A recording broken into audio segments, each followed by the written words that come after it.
So today, with the help of my 10 and 15-year-old family friends, I was able to cross something off my resolution list, which was to solve a Rubik's Cube. So, to be fair, I did use online solutions and I did look up different strategies and things like that, and they had to help me figure things out and correct my mistakes.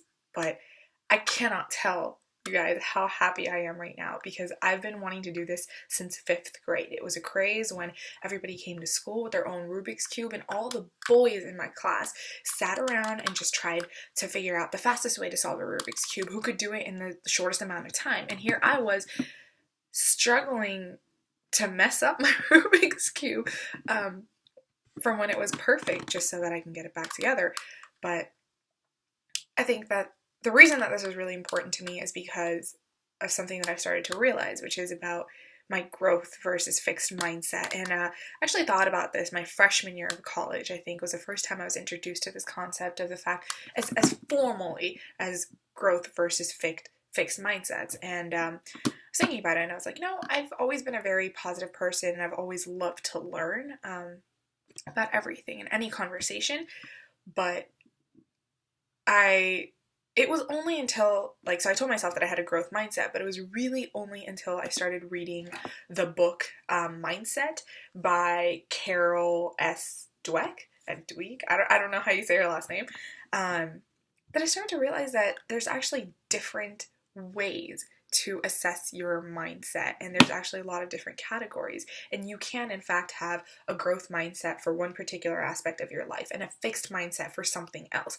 And so she asked a lot of great questions about a lot of simple scenarios: the time that you failed a math test, the time that you didn't pass your driver's test, or the time that you weren't able to bake a proper cake, or whatever it may be. There's just so many different aspects of your life where you have to think and sit down and say, wait, do I really have a growth mindset or a fixed mindset? And I think that for me, for my Rubik's Cube, I always told myself that, okay, well, with someone who has like a Rubik's Cube, when they taught me how to solve it, it always mesmerized me on how the other person was able to visualize the Rubik's Cube and be able to move certain parts while keeping track of everything else. And for some reason, I told myself that I didn't have that spatial recognition ability in my head, and I said, okay, well, I guess I could probably practice at it somehow, but some people are just born with it, which may be true. Some people are able to easily visualize it, but that doesn't mean that I can't.